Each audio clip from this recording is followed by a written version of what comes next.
Salut amis madrilènes, j'espère que vous allez bien. On est parti pour la vidéo du jour et on va démarrer avec les deux unes des quotidiens madrilènes. Et donc cette officialisation, on en parlait déjà sur la chaîne depuis une grosse quinzaine de jours, c'est désormais officiel.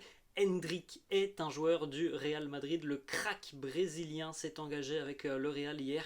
Vous avez cette une du quotidien Marca qui titre Fichado el crack del futuro, la recrue tout simplement, le crack du futur arrive au Real Madrid. Et la une du quotidien As qui est lui qui est elle aussi consacrée à Endrick avec justement ce titre Los goles del futuro. Endrick à partir de 2024 deviendra peut-être le remplaçant de Karim Benzema. On lui souhaite évidemment, en tout cas le Real a misé sur lui pour son futur et on espère que voilà, toutes les promesses que l'on voit d'Hendrick à son jeune âge vont se concrétiser au plus haut niveau maintenant dans à peu près 2 ans maintenant lorsqu'il arrivera du côté du Real Madrid. Il aura évidemment une énorme pression sur les épaules de par le montant astronomique du transfert pour un jeune joueur de 16 ans. On va regarder dans quelques instants justement une petite information sur ce transfert. C'est un record à l'âge de 16 ans. Jamais un club n'a posé autant d'argent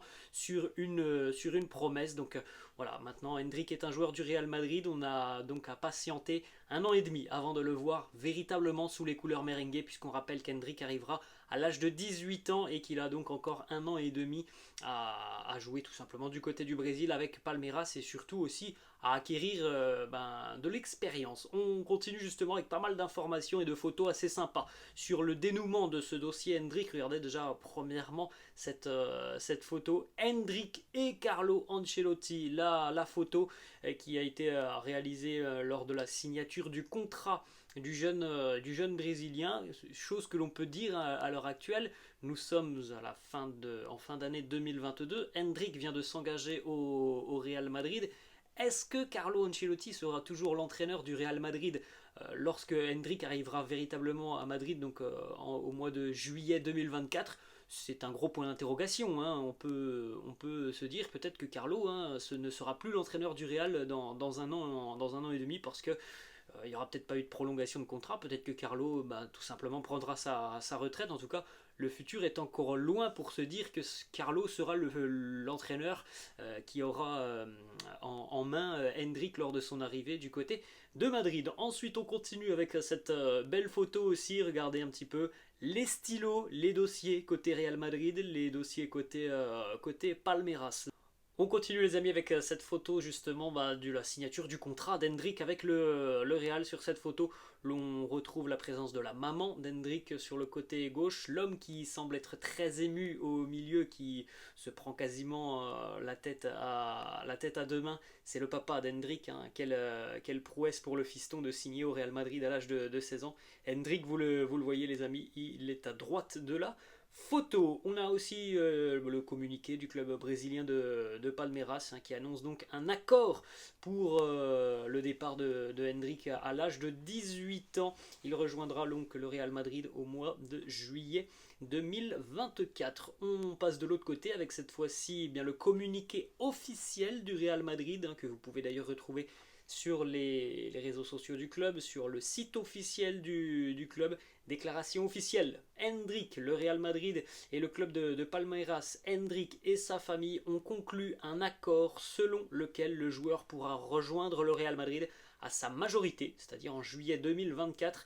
Jusque-là, Endrick poursuivra sa formation du côté de Palmeiras. Le joueur se rendra à Madrid dans les prochains jours pour visiter les installations de notre club. Donc là, les images que l'on a vues, les amis, de la signature de contrat, elles proviennent du Brésil tout simplement.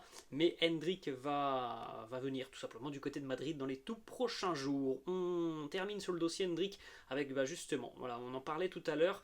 Regardez dans l'histoire les jeunes joueurs qui ont coûté le plus cher dans l'histoire. On parle de jeunes joueurs de moins de 18 ans et comme vous pouvez le constater, C'est un record pour Hendrik. Ce n'est pas une première pour le Real Madrid, puisque le Real Madrid occupe les trois premières positions dans ce classement. Donc Hendrik, 72 millions d'euros à l'âge de 16 ans. En 2019-2020, Rodrigo, c'était 45 millions d'euros pour Santos. Et puis donc en 2018-2019, Vinicius Junior, 45 millions d'euros qui ont été très bien investi, parce qu'à l'heure actuelle, si Rodrigo et Vinicius venaient à arriver sur le marché des transferts, il est évident que ces 45 millions d'euros seraient largement amortis, parce que les deux joueurs ont une énorme cote. Donc on espère que ça sera la même chose tout simplement pour Hendrik, malgré cette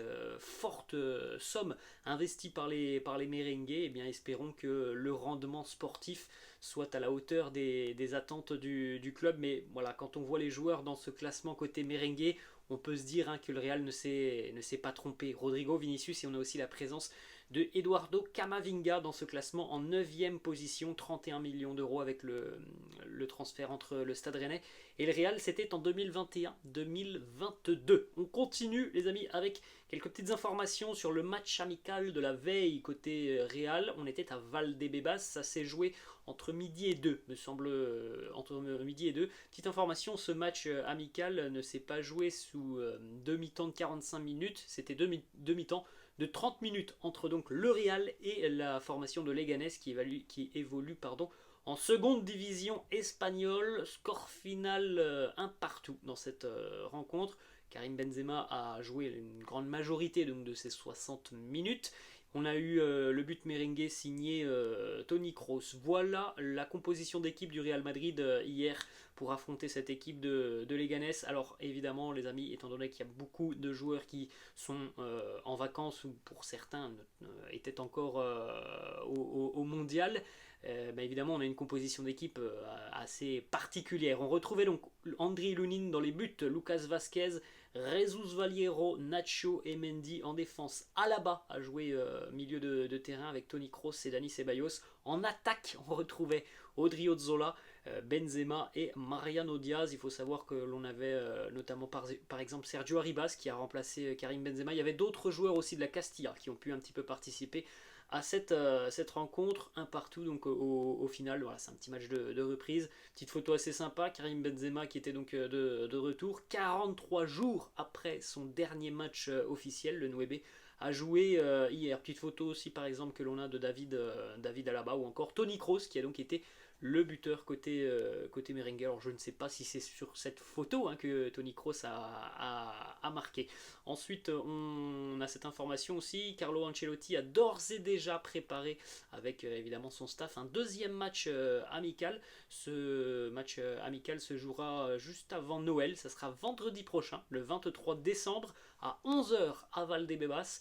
Là cette fois-ci ça sera face à un adversaire de Liga, ça sera Retafe, et certainement que là on partira sur un vrai format de 90 minutes face aux voisins de Retafe, où on n'aura pas beaucoup d'informations comme sur ce match face à Leganés, parce que voilà, ce sont des matchs qui sont joués sans supporters.